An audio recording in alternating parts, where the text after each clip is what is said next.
അല്ല ബി ഉണ്ണികൃഷ്ണന്റെ ഏറ്റവും മികച്ച സിനിമ ഏതാണെന്ന് ചോദിച്ചു കഴിഞ്ഞാൽ നമുക്ക് പറയാനുണ്ട്. കാരണം അത്രയും പൊളിറ്റിക്കൽ ത്രില്ലറിനെയാണ് നമുക്ക് എടുത്ത് പറയാൻ. നമുക്ക് രാമലീല അതുപോലെ ഒരുപാട് പൊളിറ്റിക്കൽ പടങ്ങൾ നമ്മൾ കണ്ടിട്ടുണ്ട്.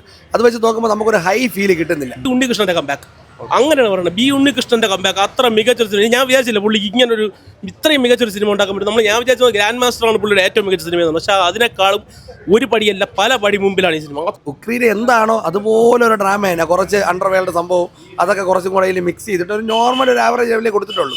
പിന്നെ കോൺഗ്രസ്സുകാരെ ബൂസ്റ്റ് ചെയ്യാൻ വേണ്ടി അവർ കുറച്ച് കാണിക്കുന്നുണ്ട്, അത്രേ ഉള്ളൂ. അങ്ങനെയൊന്നുമില്ല, പ്രൊപ്പഗണ്ട അങ്ങനെയൊന്നുമില്ല. ആരെ ഫേവർ ചെയ്തുകൊണ്ട് പൊളിറ്റിക്കൽ പരമായിട്ട് ഒരു പാർട്ടിയും ഫേവർ ചെയ്തുകൊണ്ട് ഈ സിനിമ ചെയ്തിട്ടില്ല. നല്ല സിനിമയാണ്.